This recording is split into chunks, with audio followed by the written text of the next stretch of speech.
এক বিকালে মা তার বড় ছেলেকে স্কুলের পড়া দেখিয়ে দিচ্ছিল। ছোট ছেলেটির তখন স্কুলে যাওয়ার বয়স হয়নি। সে মায়ের পাশে বসে রং পেন্সিল দিয়ে বিভিন্ন ছবি আঁকছে আর একটু পরপর ছবিগুলো মাকে দেখাচ্ছে। রাতের খাবার খাওয়ার সময় হয়ে এলো, তাই মা উঠে গিয়ে রান্নাঘরে চলে গেল শ্বশুরের খাবার দিতে। বৃদ্ধ শ্বশুর বাড়ির উঠোনের এক পাশে একটি মাটির ঘরে একা থাকেন। ছেলের বউ বৃদ্ধকে বাড়ির ভেতর রাখতে চায় না। বউয়ের দাবি তিনি উঠোনের কোণে ছোট্ট ঘরটাই বসে বসে সারাদিন ইবাদত করুক, সেটাই ভালো। তবে ছেলের মোটেও ইচ্ছে ছিল না বাবাকে উঠোনের ঘরে পাঠানোর, কিন্তু তার স্ত্রীর পীড়াপিড়িতেই বাবাকে বাড়ির পাশের ওই ছোট্ট ঘরটিতে না পাঠিয়ে উপায়ও ছিল না। রান্নাঘর থেকে খাবার নিয়ে শ্বশুরের ঘরে গিয়ে খাবার দিয়ে এসে আবার দুই ছেলের পড়ার টেবিলে এসে বসল মহিলা। দেখল ছোট ছেলেটা ইতোমধ্যে পেন্সিল দিয়ে খুব সুন্দর একটি ছবি এঁকেছে। মহিলাটি জিজ্ঞেস করল, বাবা তুমি কি করছো? আমার জন্য একটি বাড়ি বানাচ্ছি। আমি বড় হয়ে বিয়ে করব, তারপর আমার বউ বাচ্চাদের নিয়ে আমি এই বাড়িতেই থাকব। শিশুটি বলল। শিশুর মুখে এরকম বড়দের মতো কথা শুনে মা বিস্মিত হয়ে গেল। এরপর সে দেখল বাড়ির পাশে ছোট্ট একটি চতুর্ভুজ আঁকা।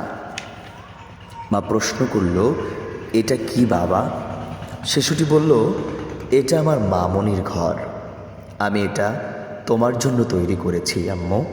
তুমি যখন বুড়ি হবে তুমি ওই ঘরটাতে থাকবে। মা মলিন মুখে বলল, তাহলে কি তুমি আমাকে দূরে সরিয়ে দেবে? আমি একা একা থাকবো? সবার কাছ থেকে আমাকে বিচ্ছিন্ন করে দেবে? আমার কষ্ট হবে না? শিশুটি বলল, না, আমি তোমাকে একা রাখবো না তো। দাদার ঘরের মতো তোমাকে একটা ঘর বানিয়ে দেব। মাঝে মাঝে তোমার সাথে দেখা করতে যাব। আমার বউ তোমাকে খাবার দিয়ে আসবে।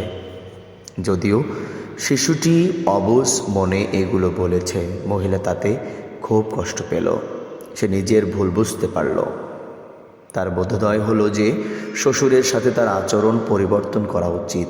সে মনে মনে বলল, আল্লাহর প্রতি আমি কৃতজ্ঞ, এই ছোট্ট শিশুকে দিয়ে এই কথাগুলো বলিয়ে তিনি আমাকে সতর্ক করেছেন, নিজেকে সংশোধন করার একটি সুযোগ দিয়েছেন। নতুবা আমি কখনোই বুঝতে পারতাম না যে আমার আচার আচরণ দেখে সন্তানরা শিখছে। আমরা তাদের সাথে যেমন করছি তারাও একসময় আমাদের সাথে তেমনই করবে।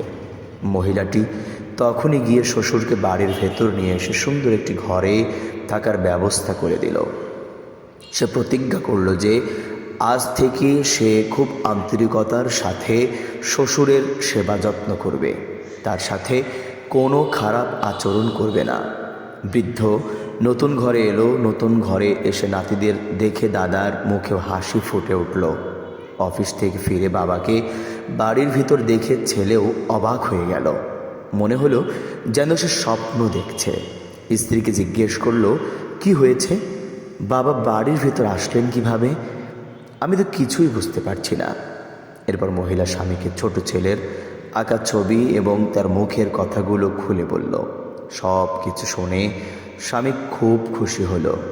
বৃদ্ধ বয়সে অধিকাংশ মা বাবাই আমাদের কাছ থেকে হোক বা আমাদের স্ত্রীদের কাছ থেকে হোক ভালো আচরণ পান না।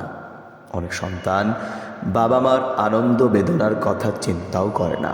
বৃদ্ধ বয়সে তারা কখনোই একাকী থাকতে চান না, বরং সন্তান ও নাতি নাতনিদের সাথে থাকতে চান।